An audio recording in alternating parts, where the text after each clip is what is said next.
Welcome back to part two of the Servant's Playbook podcast. So we've got Dustin with us again this week, and we are going over some more mental health and trying to learn how to be a leader with understanding our mental health. And so we are going to get back into it this week and just go straight into it. Last week when we ended off with the conversation of um, basically how a manager can sometimes micromanage and how um, what are the mental reasons that a manager might become that micromanager? And so I kind of want to throw that out at you, Dustin. What are your thoughts on that? Why might a manager micromanage? What may make them become that kind of manager? Yeah, absolutely. Thanks again for having a second part for this. I was excited to get started again. So to answer your question, it, lots of people micromanage. I've run into many people who have had micromanagers, and from a clinical or therapeutic perspective, oftentimes people with micromanage.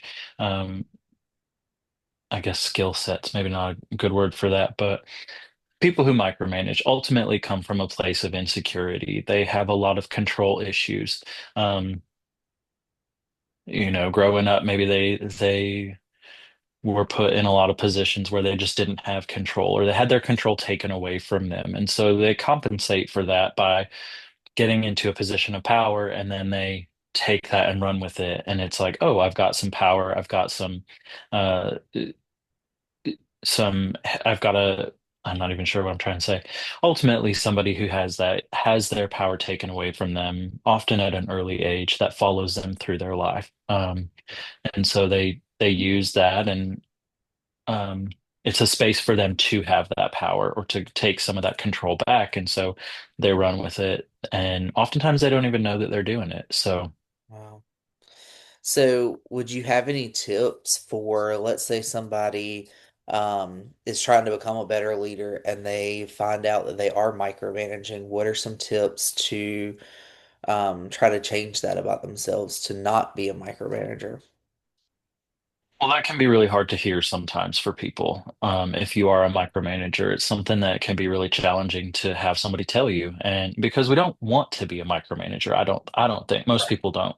And so if somebody on your staff or somebody on your team says to you, hey, you know what, I think you're micromanaging, or I'm really noticing some of this, it's really important to be open-minded about that and give yourself an opportunity to grow and learn and listen to your team. If you're wanting to really become a better leader, you have to be open to that feedback. It's going to feel like criticism, but it doesn't always have to mean that it is criticism. So being able to keep an open mind and being aware, holding that awareness. Awareness is a huge factor in all of that. I think we talked a little bit about that last week of you have to have the awareness in order to make changes.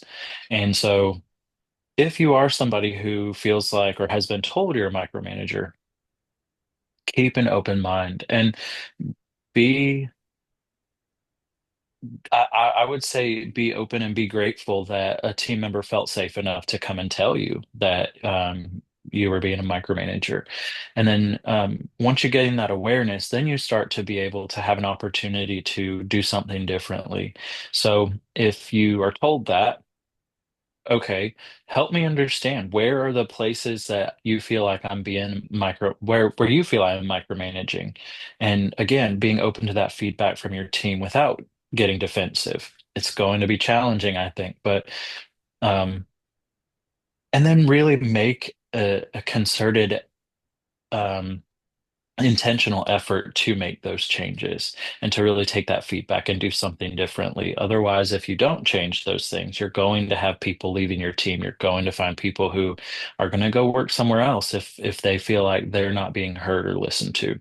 Um, so really being open to that feedback being the first thing, um, finding out where are you being a micromanager? What aspects of your job are you trying to micromanage? And then think about why. I think if you want to go that route, you can start thinking about, okay, why am I micromanaging? Right. Being able to find somebody like Zach, finding a leadership coach, finding a business coach, finding a therapist, working with somebody to figure out the why of um, why you might be doing the things that you're doing. That way you can have a better understanding and then be able to move away from that and do something differently.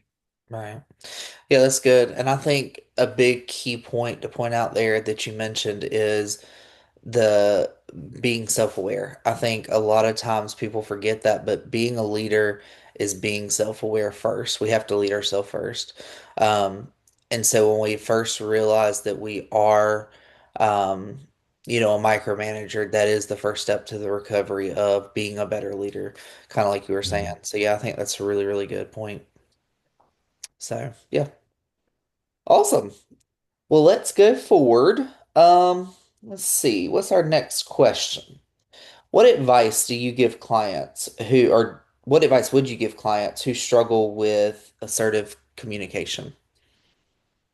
It's a tough one. This is it, it is and it's not. It goes right back to awareness. Mm, Awareness and boundaries. And so if you are aware that you're not being assertive, um, take steps to become assertive. So what does that look like, right? Um, Boundaries are one of the hardest behavioral changes in the game mm, to implement and to maintain. Because oftentimes when we hit boundaries, we go through life and we operate from a perspective of whatever it is that you're operating from. So maybe somebody is a yes person that always say yes to somebody else. Now, I actually have a client right now who is in this or in this space mm, of I'm a yes man. I always say yes. I never push back. And mm, so we're working on some of those boundaries of, okay, I look at it as a pendulum swinging. On one side of the pendulum, you've got super open and porous boundaries. I'm going to let everybody walk all over me. And then on the other side, when you start, most people, what happens is we start to put those boundaries in place. And we don't necessarily know how to get it in the middle. And so we go full 180 and go way over here where we have these rigid boundaries. Nobody gets through, nothing gets through. And so it's a complete opposite of who we are. We say no to everything. We push back, and sometimes we can be really aggressive with it. The idea or the goal is to get that pendulum right back to the middle where we still have a sense of boundaries, mm, but then also we're not so rigid that nothing, we don't let anything happen, and but we're also not so loose that we're just getting walked all over. Um, and so what as far as those boundaries go, we operate through life from a certain standpoint where we build expectations unknowingly for mm. other people. We operate as yes people, and people begin to expect that from you, Right. right? Like you say yes to everything, that is what they expect. And then the moment you start putting those boundaries in place, Hmm. they immediately become uncomfortable. It's not just uncomfortable for the person putting the boundary in place, it's uncomfortable for everybody. And so putting that boundary in place, you're now pushing against their expectations of who you are. Right. And whether they know it or not, it makes them really uncomfortable. And so they try to get you back to who they expect you to be. That can Mhm. come in a multitude of different forms, gaslighting, manipulation, all sorts of things. So, like one example, I really liked you better before, or something's different about you and I don't like it, or something to that effect. And so it becomes this emotional boxing match, so to speak. And I put these boundaries in place. These people don't like it. They push back. Mhm. And when that pushback happens, that's where it becomes the most emotionally taxing for people. Um, so much easier. I hear this all the time in my clients. It was just so much easier before. I don't have to deal with the emotional pushback from them. I don't have to deal with the emotional energy just being who I am. But that then minimizes who you are Mhm. because then you're going right back to the way things were. It feels safer. It feels more familiar rather. Um, to just going back to for that example being that yes person, it's so much easier because even though there's resentment that's building potentially towards the other person or other people, that is something we know how to navigate. I know how to navigate this. I know what to expect, even if it's really uncomfortable for me. Um, and oftentimes that's where people really lose sight of those boundaries. Mhm. So the assertiveness, pushing through that discomfort. You were asking, what advice would I have? Invite that discomfort to the table. It is not going to be easy. Boundaries, like I said, one of the hardest behavioral changes that somebody can do. And so consistency, as exhausting and overwhelming as it can feel, holding that boundary in place, you can still be kind while being assertive. Right. And I would say in those moments, you're going to upset people for changing who you are in their eyes Mhm. of what the expectations are and not allowing their discomfort to dictate how you show up. Right. Yeah. Well, and I think that's the bad part in our society nowadays too. We look at boundaries or we look at what was the word I was going to use? Um we look at being more God, the word just went straight from my mind. More assertive or more dominant. We look at that as like a negative thing all the time. Mm-hmm. Instead of realizing, no, that's honestly something that is protecting and something that is, a good thing for that person. Um, and so kind of adding into what you were saying, that really having that really kind of helps add to who you are as a person. Hmm. I think that's really important to keep pushing no matter how uncomfortable it gets. I always use Hmm. the phrase be comfortable with the uncomfortable because it's not ever going to be comfortable until you're comfortable with the uncomfortable. Um, Hmm. so that's a really good point. And it's not even so much about getting comfortable with it. It's about familiarizing yourself with the discomfort. Right.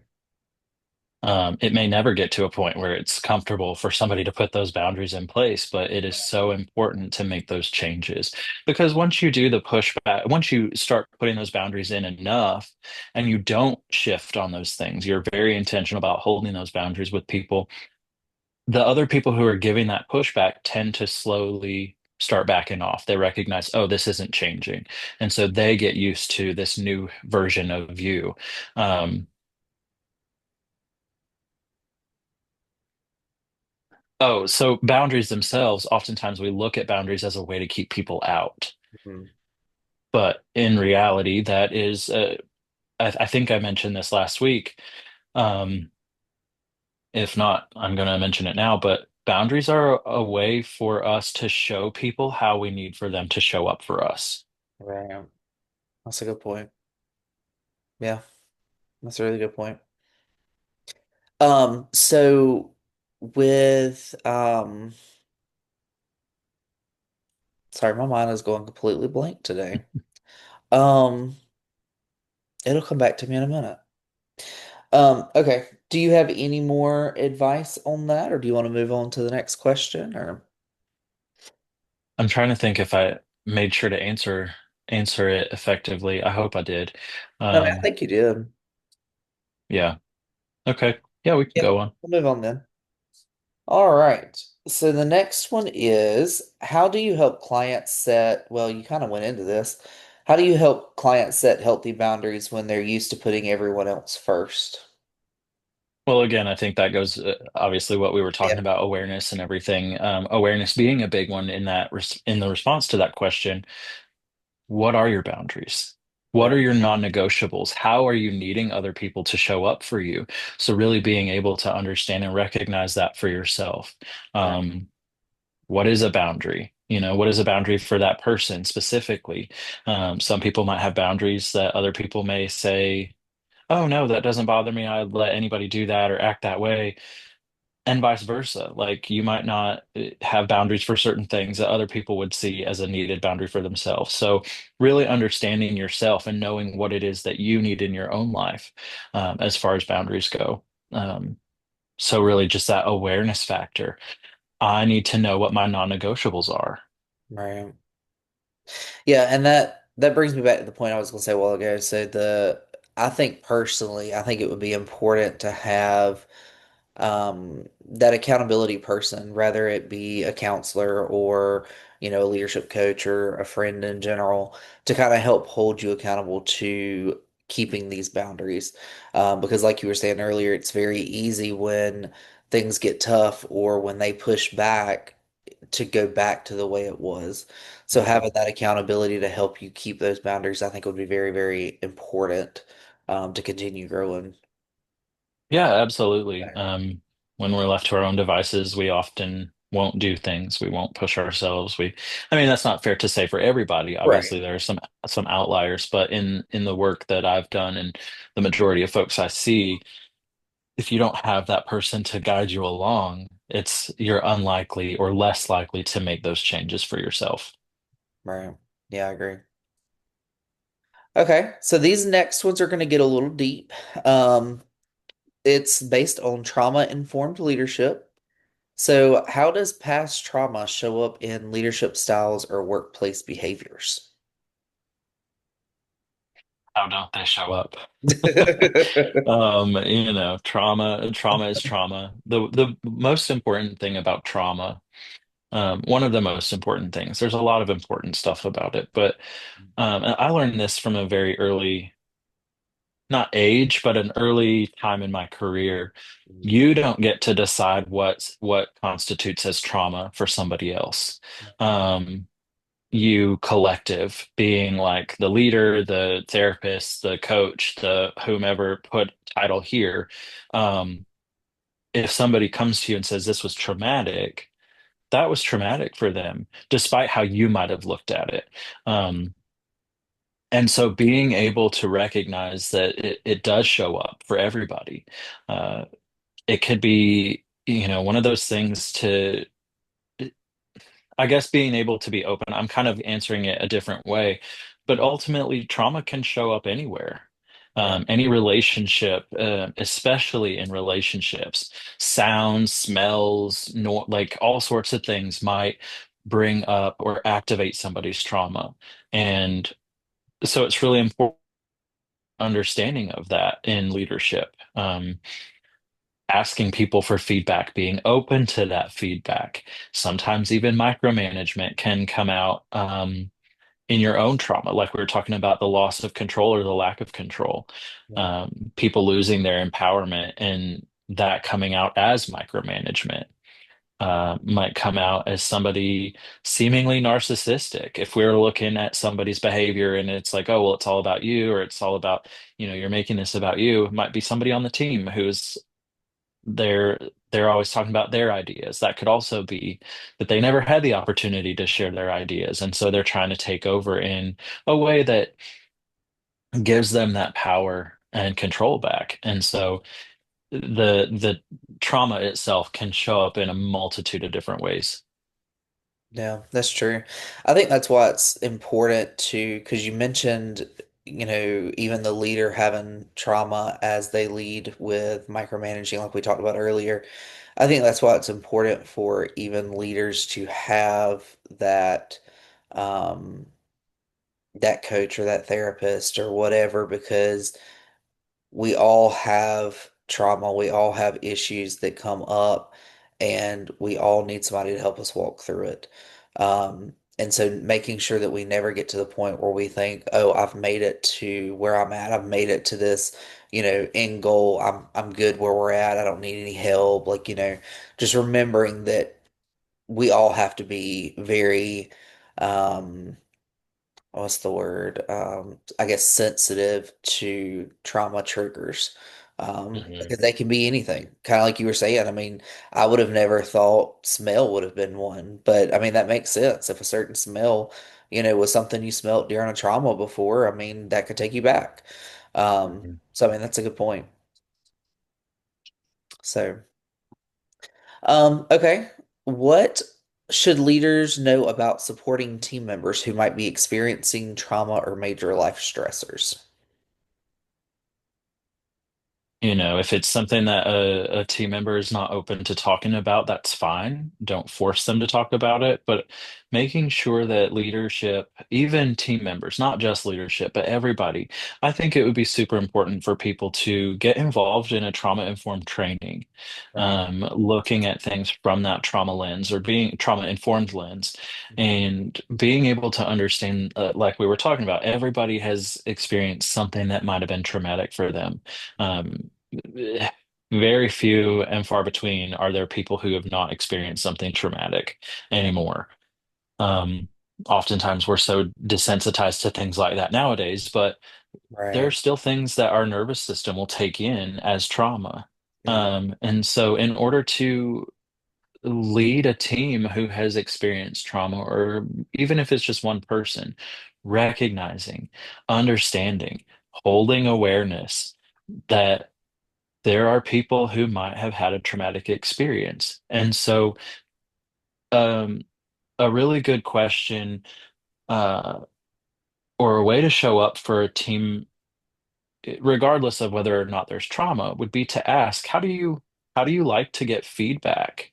Right. How do you like to get praise? Some people get really embarrassed or really upset if you give them praise in front of other people.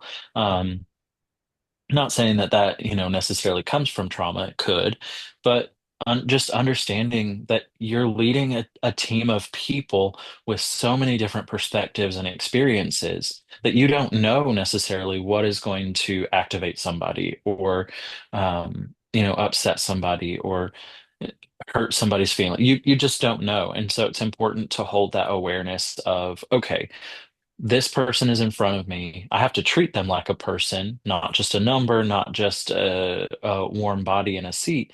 This is a person with feelings, perspectives, and experiences. And so being able to look at it from that standpoint of this person probably or may have likely experienced trauma.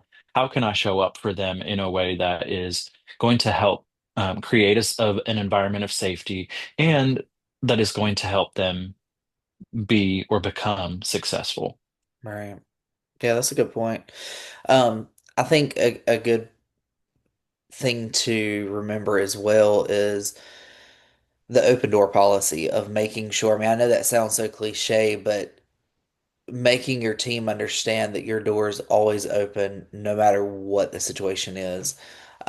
It makes me think, and this isn't to praise me by any means, but when I was working with this one company, I was in a position where I was leading a team that um, technically I didn't have the title or anything for, but I was made to lead it anyway. Um, and I was just at a point where I was so happy to lead and so willing that I was just trying to learn as much as I could and do what I could. And one thing that I really wanted to do is make the team understand that I'm there for them. And so one of the things that I did was kind of like you're talking about. I would do random questionnaires that I just send out, like, how am I doing as a leader? How can I help you better? How can I make you feel valued? How can, Mhm. I hear back, or what do you want me to do better to help your job be easier?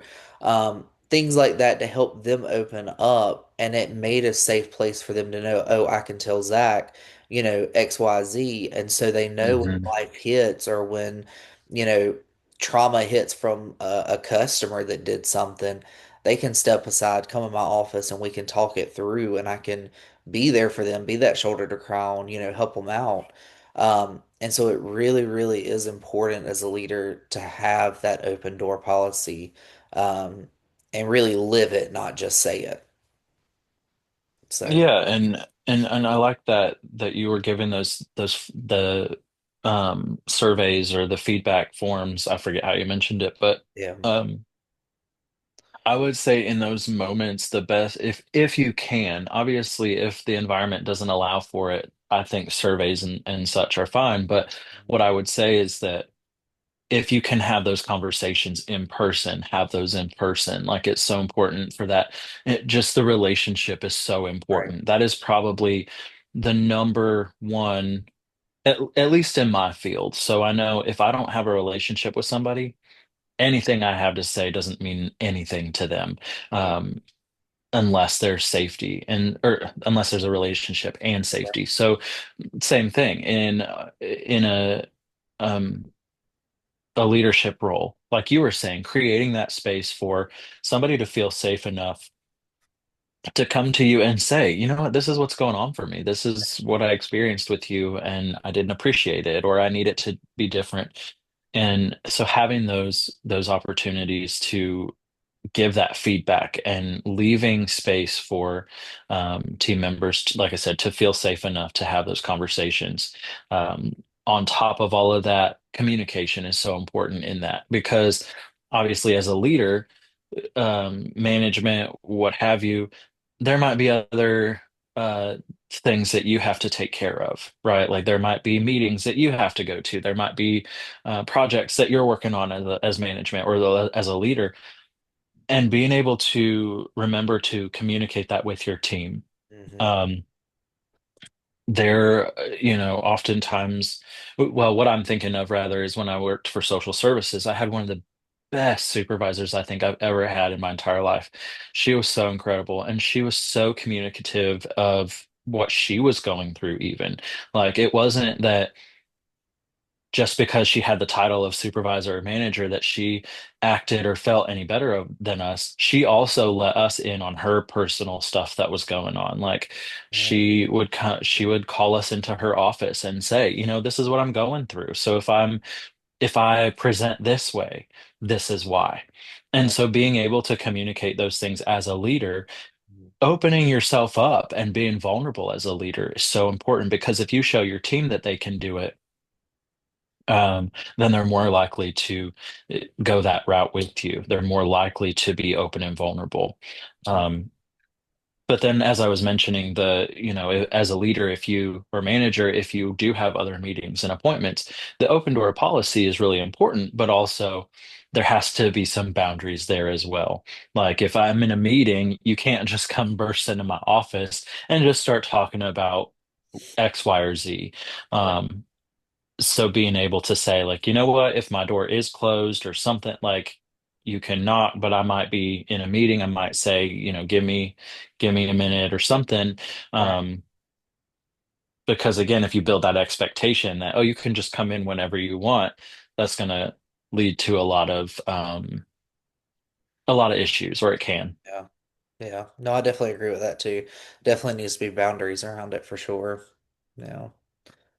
Okay, so we are winding down on our time, so I'm going to wrap up with a couple of closing and reflection questions, and then we will wrap up. So, real quick, if you could offer one message to leaders about supporting their teams in today's world, what would it be? I think it really just is a summary of what we've been talking about, especially today. Being open to feedback, leading by example, um, admitting mistakes and when you're wrong. That is a big one. If you can admit when you're wrong, people will respect you more. Um, and so just a big thing, a good way to summarize all of it would be to say lead by example. If you want your team to act or behave a certain way, you have to be willing as a leader to do the same thing. Right. That's a good point. Yeah. What is one myth about counseling you wish you could eliminate? Mm, there's so many. Uh, one specifically, I guess, would be you don't have to be quote unquote crazy to go to counseling. You don't have to have all of these terrible, awful things to happen to you to go to counseling. Sometimes, I think I mentioned it before on the last week's episode about it's just like a gym, going to a gym and building that muscle. Um, it's important to sometimes people just want to talk about relationships, and often that is a big issue in life is the relationship aspect of it.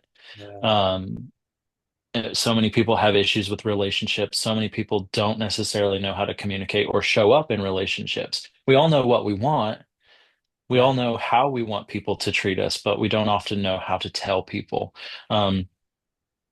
So again, you don't have to. be crazy, to get assistance or guidance from somebody in the mental health profession. Um, and just because you go and seek or talk to a therapist doesn't make you weak. Right. In fact, showing that vulnerability is a big strength for most, from my perspective, anyhow. Yeah, that's a good point. Really good point. And I definitely agree. I think it's a strength to definitely say, hey, I just want to talk to someone else about life. I just want somebody to do life with me because it's not about being fixed. It's not about, being messed up. It's really just doing life with someone. That's a big point.